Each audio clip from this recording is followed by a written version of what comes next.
Rights of an agent में अपन ने पहला राइट कर लिया था, right to retain out of sum received on principal's account, कि सर जो भी उसकी रेम्यूनरेशन है, या फिर जो भी उसने एडवांसेस दिए हैं, या फिर एक्सपेंसेस इनकर किए हैं, या फिर कमीशन है, वो सब प्रिंसिपल के बिहाफ पे जो पैसा मिला उसमें से रिटेन कर सकता है।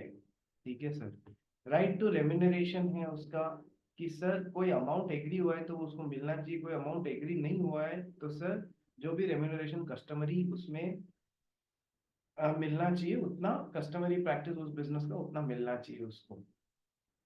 प्रिंसिपल की प्रॉपर्टी पे एजेंट का लियन होता है उसके चार्जेस के लिए, ये भी पढ़ा था अपन ने। और फिर नेक्स्ट किया था right to compensation for injury caused by principal's neglect. Principal ने कोई नेग्लेक्ट कर दिया जिसके कारण एजेंट को कोई नुकसान हुआ है, उसके लिए he has the right to be compensated from the principal.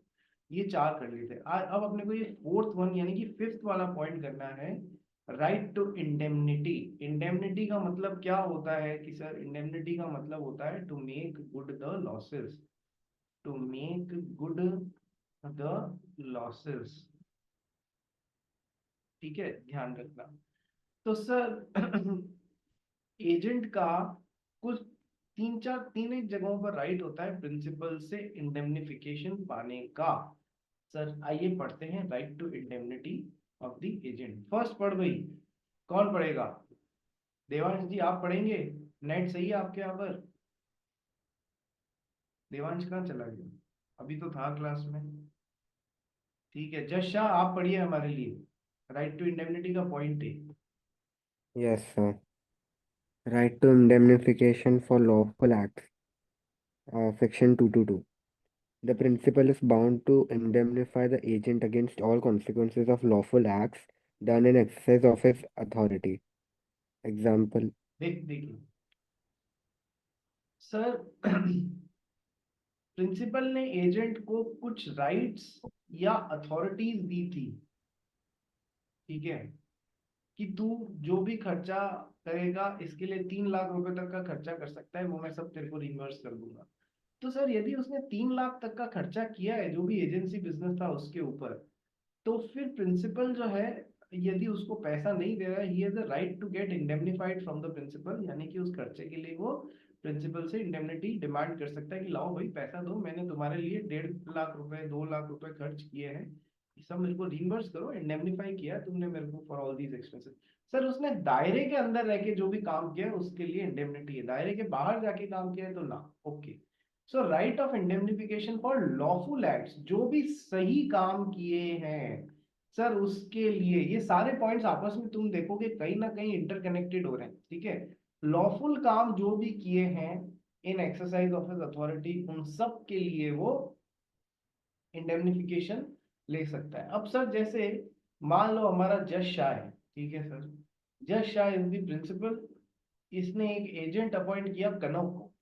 ठीक है सर, सर क्या बोला कि तू जाके मेरे बिहाफ पे 3 लाख रुपए के अंदर अंदर कोई बढ़िया सा कोई गिफ्ट लेके आ, जो कि सब जगह नहीं मिलता हो, तू जहां पर है उधर की कोई खास चीज लेके आ। ओके सर, कनव गया और इसके लिए 3 लाख रुपए तक का इसने क्या, चरस गांजा खरीद लिया कि ये देखो ये बड़ी यूनिक चीज है, ये सब जगह नहीं मिलती है। ठीक है, अरे भाई क्या इसने कनव ने लॉफुल एक्ट किया है? नहीं सर, इसने कोई लॉफुल एक्ट नहीं किया, कानूनी गलत काम किया है। तो सर क्या इस पैसे के लिए जज इसको रिimburse करने के लिए बाध्य होगा? नहीं सर, इसके लिए इंडेमनिफिकेशन नहीं मांग सकता। तो सर जो भी लॉफुल एक्ट्स हैं जो उसने अपनी अथॉरिटी के अंदर अंदर किए हैं, जो भी प्रिंसिपल ने उसको दी थी, उन सब के लिए इंडेमनिफिकेशन। ठीक है, आगे एग्जाम्पल पढ़ भाई जश। A residing in Delhi appoints B from Mumbai as an agent to sell his merchandise. As a result, B contracts to deliver the merchandise to various parties. But A fails to send the merchandise to B, and B faces uh, litigations litigations for non-performance.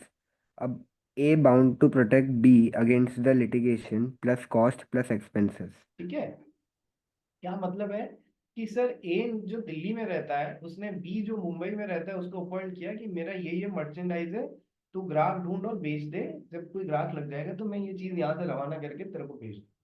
इसने 10 party से बात करी, एक से मामला बैठ गया, इसको बेच दी। अब ये भाई भेज ही नहीं रहा है इसको, ये सब जो भी मामला है, जो भी सामान है वो भेज ही नहीं रहा है, तो इसने केस ठोक दिया इस पे कि तुमने तो गलत मेरे साथ में किया। तो सर इन सारे कामों के लिए जो इसने अपनी अथॉरिटी के अंदर किए हैं, लॉफुल तरीके से किए हैं, उन सब के लिए ये ए से इंडेमनिफिकेशन मांग सकता है, प्रिंसिपल से इंडेमनिफिकेशन मांग सकता है। ठीक है, नेक्स्ट। अब देखो कंफ्यूज मत होना, करीब करीब सर आप आपस में है ना एक जैसे ही लगेंगे।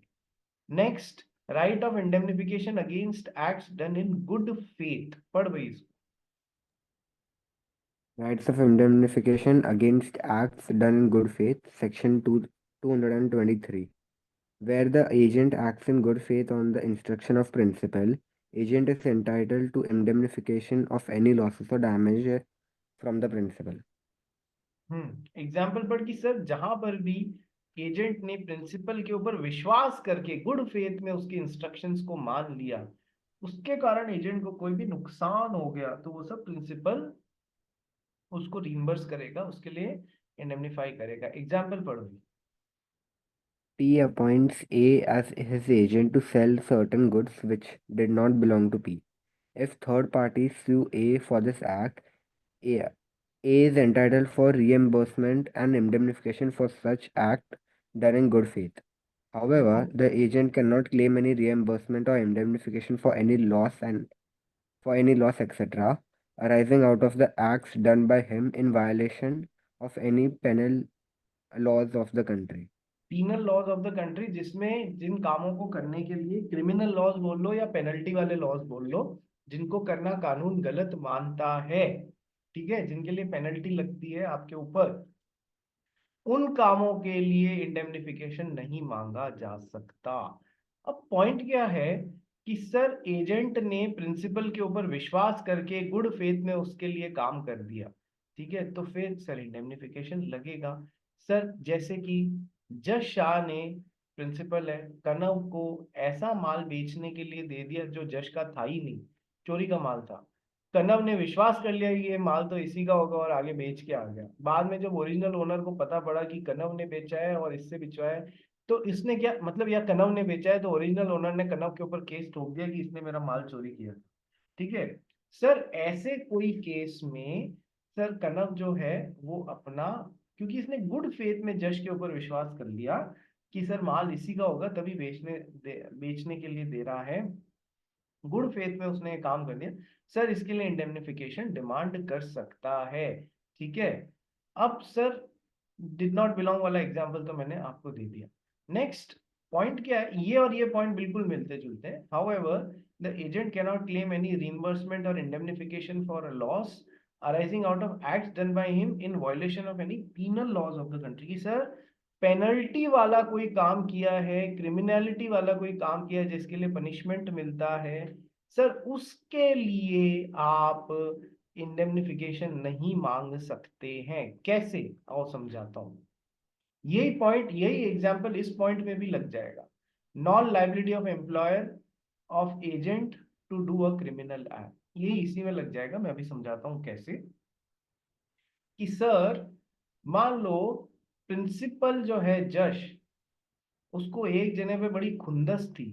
किस पे खुंदस है भाई तेरे को, जश शाह? किस पे खुंदस है कि सर सबसे ज्यादा तो आप पे ही है सर, जब देखो तब क्लास का टाइम बदलते रहते हो आप। ठीक है, चलो, तो सर मान लो हमारा जश शाह है, उसको प्रेशा पे बड़ी खुंदस है। ठीक है सर, पता नहीं क्यों है पर है। अब जश शाह ने क्या किया कि एक न्यूज़पेपर वाले से संपर्क किया और बोला कि देखो इसके बिजनेस के बारे में आप है ना अर्जी फर्जी न्यूज छाप दो कि ये तो है ना चोरी करके माल इंपोर्ट करते हैं, उस पे कस्टम ड्यूटी नहीं भरते हैं जो इंपोर्ट की लगती है और फिर उसको सस्ती बेच देते हैं। ये हमारे देश के लिए बहुत ही गलत तरीके से कंपनी चला रहे हैं, इससे सरकार को इतना रेवेन्यू होता है। मतलब जश ने न्यूज़पेपर वाले से ऐसा काम करने बोला। न्यूज़पेपर वाला बोला भाई तुम मुझे जो काम करने बोल रहे हो वो बात तो गलत है, कल को ये मेरे पे case ठोकेगी।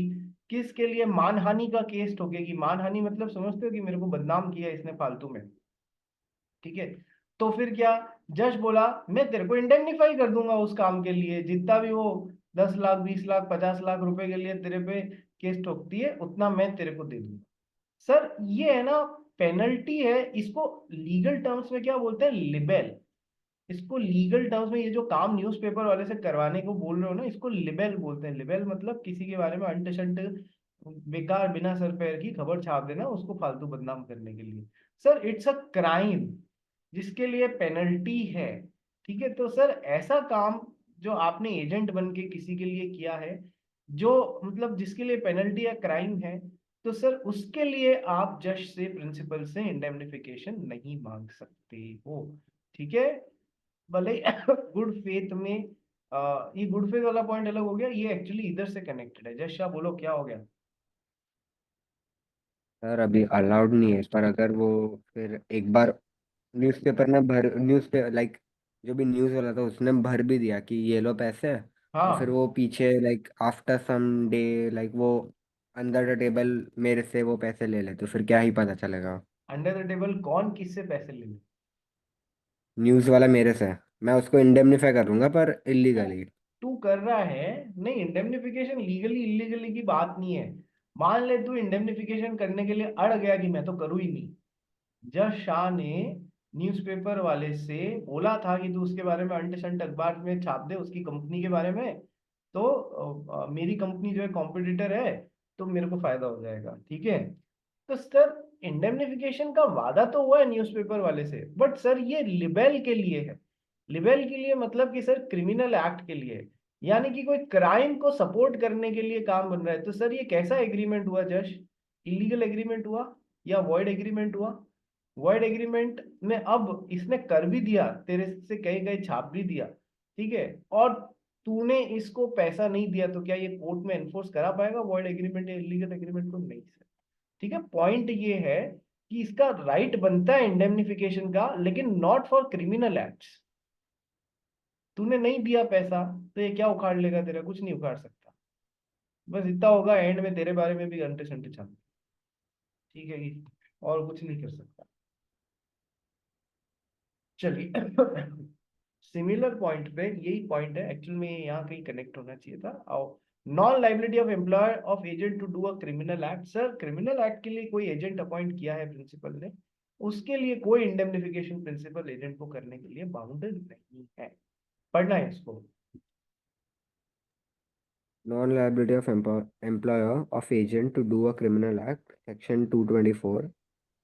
Where one person employs another to do a criminal act, the employer is not liable to the agent either upon an excuse or an implied promise to indemnify himself against the consequence of the act.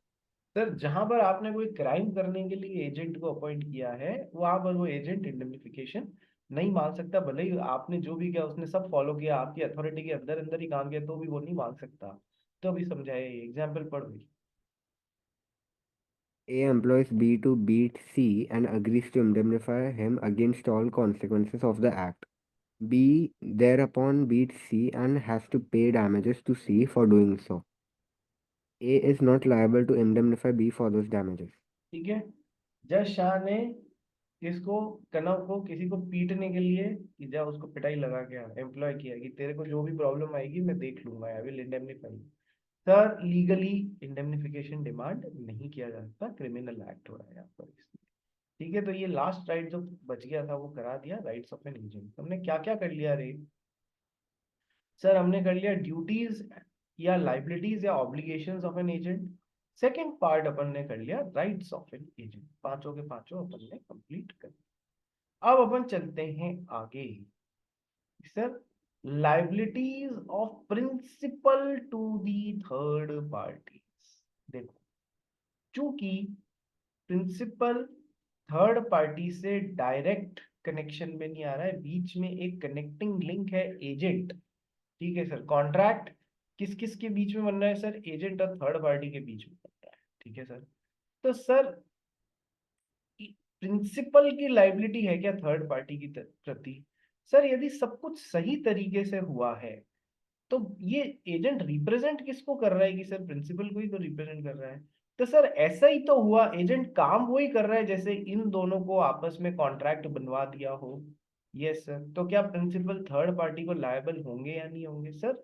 Normally यदि सब कुछ सही हुआ है, सही काम है, legal दायरे में हुआ है, एजेंट ने सब कुछ सही किया, तो फिर क्यों नहीं होंगे? बिल्कुल होंगे, क्योंकि इसका इफेक्ट वही है, privity of contract between principal and third party जैसा ही होता है।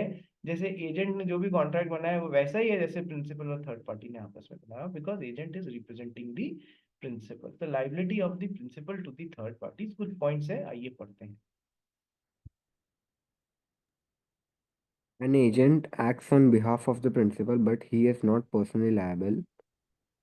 देखो, पढ़ लूँ सारा सर? एक मिनट, एक एक पॉइंट पढ़, मेरे को भी समय दे यार। ठीक है, पढ़ दूं सारा सारा? इन्हें अपने ट्रेन थोड़ी चलानी है, वो कौन सी मेट्रो, मुंबई मेट्रो नहीं चलानी है। चलो आ जाओ कि sir an agent acts on behalf of the principal but he is not personally liable. Agent is only in representative capacity। Agent is only in representative capacity, ये केवल प्रिंसिपल को रिप्रेजेंट कर रहा है।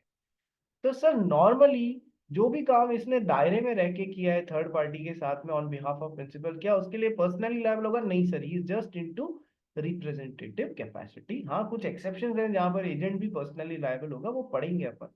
Second point, Principal is liable to third parties unless there is a contract to the contrary. Principal ही liable होगा third parties के लिए unless there is a contract to the contrary. Unless उसमें ये लिख दिया गया हो, थर्ड पार्टी बड़ी शानी है, उसने कहा देखो मैं कहाँ प्रिंसिपल को पकड़ता फिरूंगा, मैं तो तुमसे डील तभी करूंगा, कॉन्ट्रैक्ट तभी साइन करूंगा जब तुम भी पर्सनली लाइबिलिटी लोगे जो भी काम मेरे साथ कर रहे हो प्रिंसिपल पे। मरता क्या ना करता, डील करनी थी, इतनी जरूरी थी या बहुत बड़ा अमाउंट था, तो एजेंट ने थर्ड पार्टी के साथ में ये साइन कर लिया कि कल को कुछ भी गड़बड़ होता है तो मैं पर्सनली लायबल हूँ, तो फिर ये भी हो जाएगा। ठीक है, या थर्ड पार्टी बोला कोई प्रिंसिपल हो तो भी मैं तुम्ही को लायबल बनाऊंगा, और इसने साइन कर दिया, मतलब इसने एक्सेप्ट कर ली वो टर्म्स एंड कंडीशंस, तो फिर ये पर्सनली लायबल। अदरवाइज बेसिक फंडा क्या है कि सर एजेंट पर्सनली लायबल नहीं है, प्रिंसिपल पर्सनली लायबल है unless otherwise agreed. Unless otherwise agreed, बोलिए दर्शित जी। सर लेकिन जो उसका लॉस हुआ है, अगर कुछ भी डिफॉल्ट होता है, कुछ भी अग्रीमेंट में ब्रीच ऑफ कॉन्ट्रैक्ट हो जाता है, उसको कारण एजेंट को लॉस होता है, तो कंपेंसेट कर सकता है ना? तो राइट ऑफ इंडेमनिफिकेशन तो भी अपन पढ़ के ही आ रहे हैं ना, जो भी काम इसने अपनी लीगल दायरे में रह के किया है, नहीं, अथॉरिटी लेकिन सर किया इसमें है। कॉन्ट्रैक्ट ऐड हो गया ना, जिसमें उसको पर्सनली लायबल बना रहे हैं। अरे third party can make him personally liable, बात समझा? ठीक है, ये इसका मतलब ही is indemnification. Bound to compensation from principal, correct? he has an indemnity from principal for all the lawful acts done, ये तो अपन ऊपर पढ़ के आ ही रहे हैं ना दर्शक, तो मांग सकता है, ठीक बिल्कुल मांग सकता है। ठीक है, ठीक है सर। चलिए next. Reason behind the same, there is no privity of contract and passing of consideration between the agent and the third party. Agent is just the connection link between principal and the third party.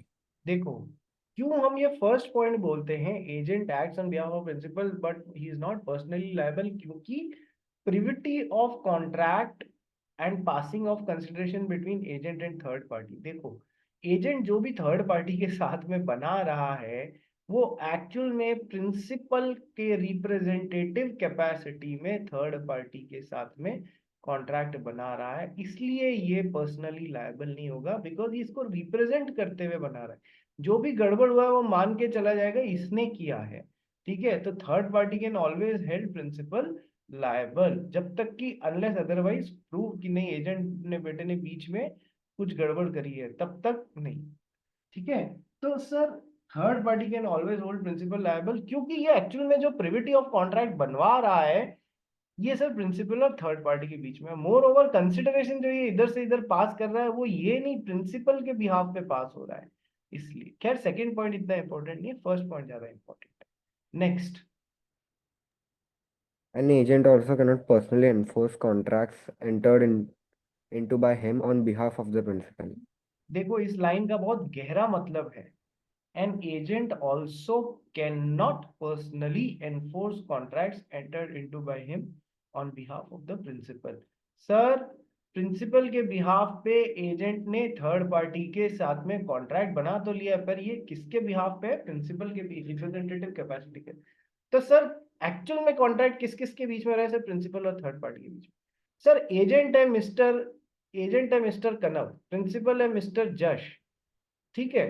तो sir कनव इसको personal capacity में इस contract को enforce कर पाएगा क्या? नहीं sir, क्योंकि कॉन्ट्रैक्ट एक्चुअल में प्रिंसिपल और थर्ड पार्टी के बीच में हुआ है, जश और थर्ड पार्टी के बीच में हुआ है।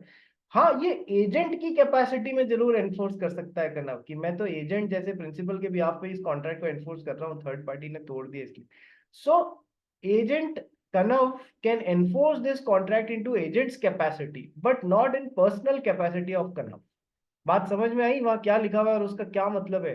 Agent also cannot personally enforce in the name of कनव contract entered into him on behalf of the principal. वो किस नाम से कर सकता है? कि सर वो एजेंट की कैपेसिटी में कर सकता है, कनव की कैपेसिटी में नहीं कर सकता। आया इसका मतलब समझ में? यस। तो प्रिंसिपल लायबल होगा थर्ड पार्टीज को for the acts of the agent, और एजेंट वैसे तो लायबल नहीं होगा, बट यहाँ उसने एग्रीमेंट टू द कॉन्ट्ररी कर लिया, वहां लायबल होगा। नेक्स्ट पॉइंट नंबर 1, इसी से रिलेटेड बातें हैं, liabilities of principal to third party से। Point number 1, Principal's liability for the acts of the agent within authority. Section देखो एक 226. एक मिनट रुको। देखो एक ऊपर है ना, यहाँ पर लिटिगेशन वर्ड आया। लिटिगेशन वर्ड का मतलब ध्यान है ना आपको? लिटिगेशन वर्ड का मतलब ध्यान है आपको?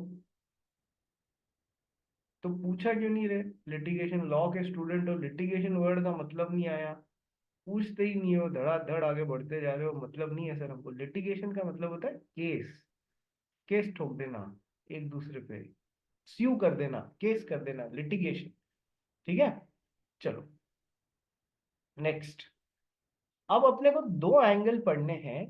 Principles liability for acts of the agent done with in his authority, जो एजेंट ने अपनी, जो प्रिंसिपल ने अथॉरिटी दी है उसके अंदर अंदर काम किया है। And second, principal's liability when agent exceeds his authority. Principal ने एजेंट को बोला ये इस दायरे में रह के काम करना, लेकिन ये और आगे जाके दायरा तोड़ के बाहर जाके काम करके आ गया थर्ड पार्टी के साथ में, तो क्या उसके लिए प्रिंसिपल लायबल होगा? दोनों चीजों के लिए पढ़ना है। जब एजेंट ने अथॉरिटी के अंदर रह के काम किया, जब अथॉरिटी तोड़ के काम कर दिया, तो क्या उसके लिए थर्ड पार्टी प्रिंसिपल को लायबल बना सकती है? दोनों केसेस पढ़ते हैं। फर्स्ट वाला, sir principles liability for acts of the agent done with in agents authority, पढ़ गई। Principal is liable for the acts of agents which are within the scope of his authority. Agent is not required to disclose the name of the principal. If he discloses that he is merely an agent, then it will be sufficient. देखो Exam. एक principal agent ने अपनी authority के अंदर अंदर रह के काम किया है थर्ड पार्टी के साथ में, तो क्या उसके लिए प्रिंसिपल लायबल होगा या नहीं होगा? सर 100% होगा, बिल्कुल होगा, क्योंकि एजेंट ने अपनी अथॉरिटी के अंदर रह के काम किया है। तो सर थर्ड पार्टी प्रिंसिपल को लायबल बना सकती है। ये तो हो गई जब एजेंट ने अपनी अथॉरिटी के अंदर अंदर रह के काम किया। मोर ओवर सर, एजेंट को बस इतना डिस्क्लोज करना है कि भाई मैं एजेंट हूं, मैं किसी और के बिहाफ पे काम कर रहा हूं, भले ही ये इसका नाम नहीं बताए कि ये जज शाह है जिसके बिहाफ पे मैं काम कर रहा हूँ, बस ये इतना बता दे भाई मैं प्रिंसिपल नहीं हूँ, मैं मेन आदमी नहीं हूँ, मैं किसी और के बिहाफ पे काम कर रहा हूँ, तो भी थर्ड पार्टी जो है वो प्रिंसिपल को लायबल बना सकती है। बस इतना बताना बहुत है इसके लिए, एजेंट के लिए। देखो क्या लिखा है, agent is not required to disclose the name of the principal. If he discloses that he is merely an agent, then it will be sufficient. ठीक है, बात समझ में आ गई? तो भी थर्ड पार्टी लायबल हो जाएगी, और एजेंट जो है वो लायबल बेसिकली बेसिकली नहीं होगा, बट आगे अपन कुछ पढ़ेंगे इस बारे में। एग्जाम्पल पढ़ो। B buys goods from A for 50,000, knowing that A is an agent in the contract, but not knowing who the principal is. A's principal P is entitled to claim from B price of goods. B buys goods from A for 50,000। Agent है, उससे B यानी कि third party ने 50,000 रुपए का माल खरीदा। ठीक है sir. knowing that A is just an agent in the contract but not knowing who the principal is। ये पता था B को ये केवल एजेंट जैसे बेच रहा है, पीछे प्रिंसिपल कोई बैठा है पर उसका नाम नहीं पता था थर्ड पार्टी। ठीक है sir. A's principal P is entitled to claim from B price of the goods। Sir ये जो बंदा है ना, भले इसका नाम कहीं डिस्क्लोज नहीं किया गया, ये इससे 50,000 रुपए वसूल सकता है। दोनों के बीच में प्रिविटी ऑफ कॉन्ट्रैक्ट हुआ ही है या नहीं हुआ है? हाँ सर बिल्कुल हुआ है। तो सर ये नहीं बोल सकता तू कौन, मैंने तो ए से कॉन्ट्रैक्ट बनाया था। अरे नहीं बाबा, इसने जस्ट इतना बता दिया ना, पीछे कोई और है चेहरा, भले ही नाम डिस्क्लोज नहीं किया, ये इस कॉन्ट्रैक्ट को एनफोर्स करा सकता है। ठीक है, चलिए एग्जाम्पल नंबर 2 पर।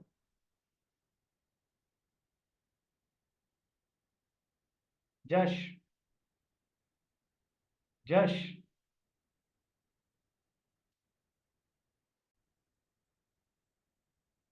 M I audible now? क्या आप Yes, sir. सुन सकते हैं? बीच में सॉरी डिस्कनेक्ट हो गया। Yes. एक मिनट रुकिएगा बेटा। ठीक।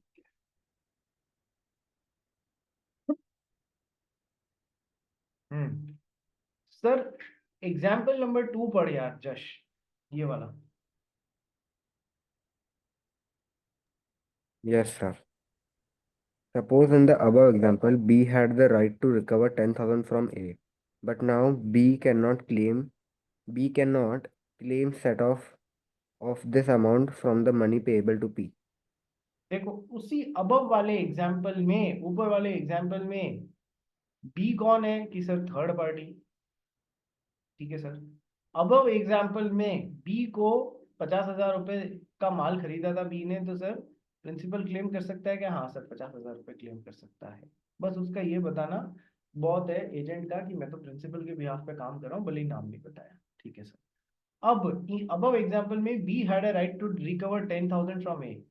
बी का एक राइट बनता था, वो ए जो भी एजेंट जैसे काम कर रहा है ना, उससे पर्सनली 10,000 रुपए वसूल सकता था कोई दूसरे ट्रांजैक्शन के लिए।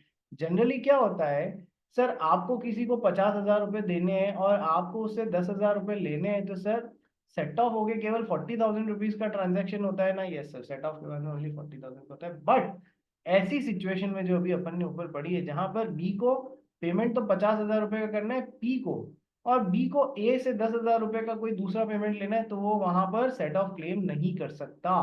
But now B cannot claim set off this amount from money payable to P. वो ऐसा नहीं बोल सकता मेरे को तेरे को 50,000 रुपए देने, मेरे को इससे 10,000 लेने, तो मैं इसके 10,000 काट के 40,000 रुपए ना। ये दोनों अलग अलग लोग हैं, ध्यान रखना। ठीक है। तो sir principles liability for acts of the agent which is done with in authority. अब पढ़ने वाली बात क्या आती है, principles liability for acts of the agent when agent exceeds authority. Agent ने अपनी अथॉरिटी एक्सीड कर ली। सर कैसे? अथॉरिटी के बाहर जाके काम कर लिया। हमारे जश ने कनव को बोला था ये मेरी कार है, 3 लाख रुपए से कम में मत बेचना, पर कनव का तो बुद्धि खराब हो गई उस दिन, इसने ले जाके थर्ड पार्टी को वो कार 2.5 लाख रुपए में ही बेच दी। सर पहला सवाल, क्या इस जब एजेंट ने अपने अथॉरिटी से एक्सीड कर लिया, बाहर जाके काम कर दिया, तो सर क्या इस ट्रांजैक्शन से जश जो है वो बाइंड होगा जिसने कार 3 लाख रुपए में मिनिमम बेचने की बात की थी? पहला सवाल ये।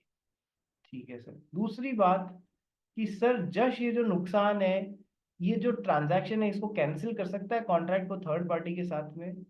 वही पहला और दूसरा सवाल मिला के एक ही बात है, क्या जश इससे बाइंड होगा? नंबर 1। नंबर 2, क्या जश इस कॉन्ट्रैक्ट को कैंसिल कर सकता है? नंबर 3, जश को जो भी नुकसान हुआ वो किससे वसूलेगा? कनव से वसूलेगा, एजेंट से, या फिर थर्ड पार्टी से? तो ये 3 सवाल अपने को समझने हैं। समझ में आया क्या? 3 बातें समझनी है। जश गर्दन क्यों हिला रहा है? हाँ या ना, क्या बोल रहा है, पता ही नहीं पड़ रहा है यार।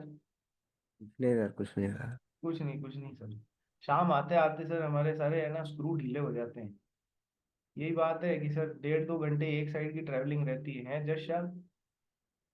तो किसने कहा था ठेठ वहां जाके और कॉलेज ज्वाइन करने को?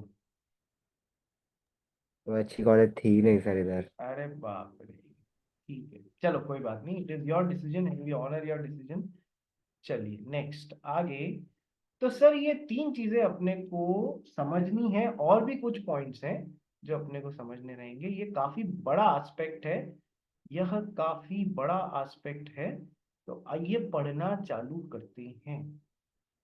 फर्स्ट,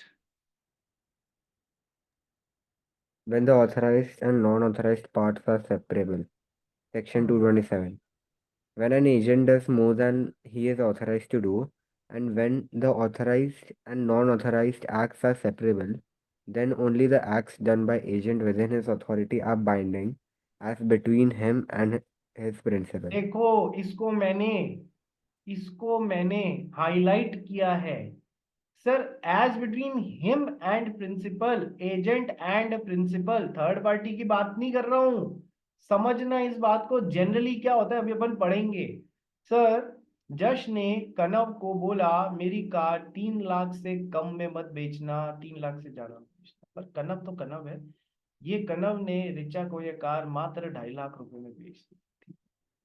सर, पहला सवाल, क्या ऋचा जो है जश कैंसिल कर सकता है क्या इस कॉन्ट्रैक्ट को? नहीं सर, जश को अब ये नुकसान सहन करना पड़ेगा, क्योंकि agent is acting in representative capacity. ठीक है, वो वही कर रहा है जो। तो सर, ऋचा को यदि ध्यान नहीं था कि बैकड्रॉप में ऐसा है, गुड फेथ में उसने 2.5 लाख रुपए में खरीद ली, सांठ गांठ नहीं कर रहे हैं ये लोग आपस में। ठीक है, कि कन्ना और ऋचा मिलकर बोलते हैं चलो जश को चूना लगाते हैं, 2.5 लाख में बेच दे। ठीक है, तो ऐसा नहीं, सांठ गांठ नहीं, उसने ऋचा ने गुड फेथ में खरीदी, 2.5 लाख में अच्छा सौदा है, खरीद लेते हैं।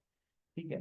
सर, क्या जश ऋचा से ये कॉन्ट्रैक्ट कैंसिल कर सकता है? नो, कार ऋचा के पास ही रहेगी, 2.5 लाख रुपए में ही रहेगी। ठीक है सर, तो फिर ये जश किससे अपना पैसा वसूलेगा? यदि ये हर तरीके से सही एजेंट है, मेजर एजेंट पर्सन है, साउंड माइंड का है, वगैरह वगैरह, तो सर 50,000 रुपए के लिए ये रेस्पॉन्सिबल होएगा। अदरवाइज माइनर अपॉइंट कर लिया ना, तो वो फिर 50,000 रुपए का नुकसान भी नहीं वसूल पाओगे। कार वापस ले पाओगे क्या? नहीं। पैसे वापस ले पाओगे क्या ऋचा से? नहीं, कनव से ले पाओगे। ठीक है, नट शेल में थ्योरी इतनी है। अब देखो, पहला पॉइंट जो अपन ने पढ़ा कि सर एजेंट ने दो काम किए हैं, एक काम तो ऑथराइज्ड था, दूसरा काम अनऑथराइज्ड था। सर, ऑथराइज्ड काम से तो प्रिंसिपल बाइंड होगा ही होगा थर्ड पार्टी के साथ में, जिसके लिए उसने एजेंट को अपॉइंट किया। क्या अनऑथराइज्ड काम से प्रिंसिपल बाइंड होगा? सर, क्या लिखा है?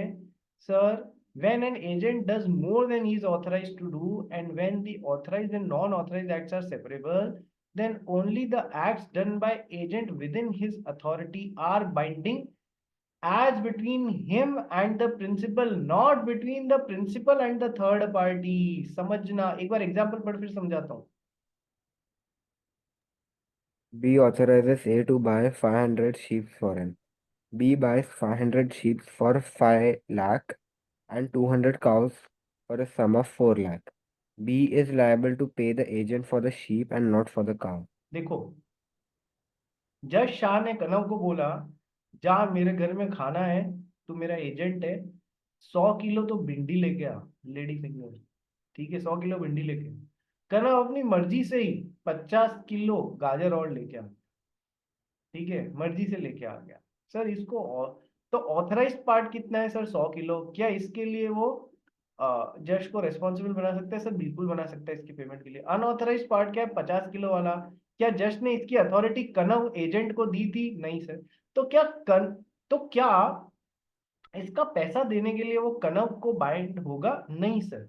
सर, मैं ये नहीं कह रहा हूं कि थर्ड पार्टी को पैसा देने के लिए बाइंड होंगे या नहीं होंगी। सर बिल्कुल होंगे, कनव ने जो भी काम किया उसके लिए थर्ड पार्टी को पैसा देने के लिए बाइंड होंगे, लेकिन सर आपस में ये इसको पैसा देने के लिए बाइंड नहीं होगा। जो इसके अनऑथराइज्ड काम है, ऑथराइज्ड और अनऑथराइज्ड में ऑथराइज्ड के लिए बाइंड होंगे, अनऑथराइज्ड के लिए नहीं होंगे, यदि ये दोनों सेपरेबल है। पता है, 100 किलो के लिए 100 किलो के लिए 1,000 रुपए, और 1,000 नहीं, सॉरी, 10,000 रुपए, 100 रुपए किलो भिंडी थी, और 50 किलो के लिए 1,000 रुपए, 20 रुपए किलो गाजर थी, तो पता है कि 100 किलो के लिए 10,000 और 50 किलो के लिए 1,000 रुपए। तो सर सेपरेबल हुए ना, नॉन सेपरेबल होते तो कैसा होता कि सर